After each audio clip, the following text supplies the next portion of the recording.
البنية التحتية فهو عمل جبار اللي قمنا به الحمد لله. هذه تقريبا منذ سنوات تأسيس النادي اللي أصبح التطوير ديال الفريق من حسن إلى أحسن.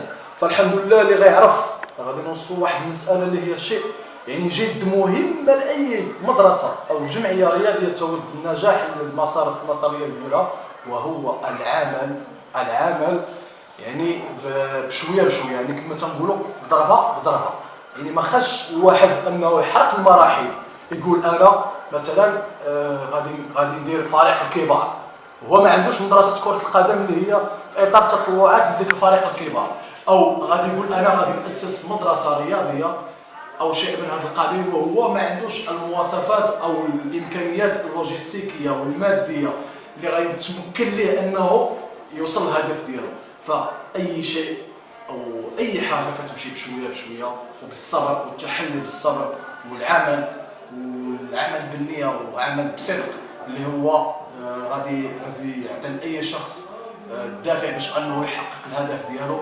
والشيء اللي هو سلبي توقعوا فيه العديد من المدارس والحمد لله تفاديناه وهو حرق المراحل. ملي تنقولوا حرق المراحل تنقولوا اننا نعملوا حسب الامكانيات ديالنا اللي عندنا متوفره لنا، يعني نعملوا بداكشي اللي عندنا وما نحرقوش المراحل باش نوصلوا للهدف اللي بغينا. وهذا فهو اللي عطانا باش اننا يعني كنفتخروا به وغادي نقولها بهذا الاسلوب، يعني اللي الحمد لله وصلنا ونجحنا وحنايا متاكدين وثاقين في نفوسنا كاطور وكمسيرين ديال هذه التواصل الرياضي اننا نجحنا وصلنا لذاك الهدف.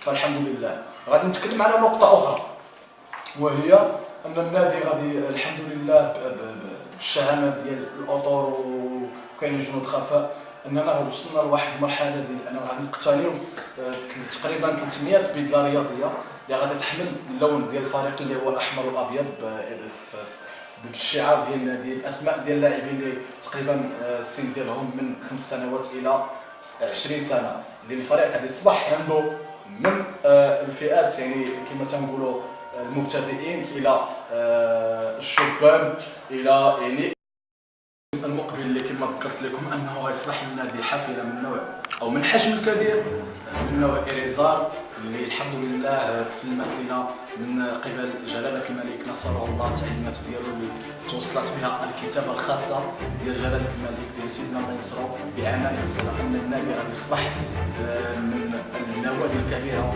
اللي هي غادي يصبح يتوفر على حافله من نوع كبير إريزار اللي كتوفر على تقريبا 60 مقعد من ابرز الحافلات اللي غادي تكون عندنا اليوم وغادي تحمل الشعار والاسم ديال الفريق اللي غادي يكون عند الفريق ديالنا تقريبا حافلات. فهاد التوصيه الملكيه جات عن العمل والثقه ديال سيدنا الله يسرو اللي الموسم الماضي عطى التعليمات ديالو باش الفريق يتصدم او يستافد من حافله من نوع هيونداي. هذا الموسم الحمد لله الوعد اللي كان عندنا اننا هذا الموسم غنستقبلوا حافله من نوع كبير، فهو جا النداء ديال جلاله الملك والحمد لله كان لنا كل شيء واصبح النبي انه صدى كبير في الوطن وخارج الوطن. فالشكر موصول للملك ملكنا الغالي جلاله الملك محمد السادس نصره الله الرياضي الاول في البلاد، اللي تنشكروه جميع. يعني الشكر ما كيتوصفش في حق سيدنا الله ينصرو. الحمد لله هو الوحيد الذي كيعمل مع الناس اللي كتشاهد في البلاد، الناس اللي باغا توصل للاهداف ديالها. وهذه الثقه ديال سيدنا الله ينصرو في نادي التواصل الرياضي السنوي غادي تكون ان شاء الله فالخير على النادي. وحنايا بالرضا ديال سيدنا علينا بالعمل ديالنا، فهو الا هو حمل رفعناه على الاكتاف ديالنا باش اننا نواصلوا المسيره ونعملوا بعمل احترافي ومتقن وما نحققوش المراحل كما ذكرت سابقا ونوصلوا الاهداف ديالنا. قد يصبح انه لديه قاعده بشريه كبيره وغادي يكون عنده واحد الصدى كبير ليس في المغرب او بمدينه سلا، سيصبح له يعني صدى خارج الوطن.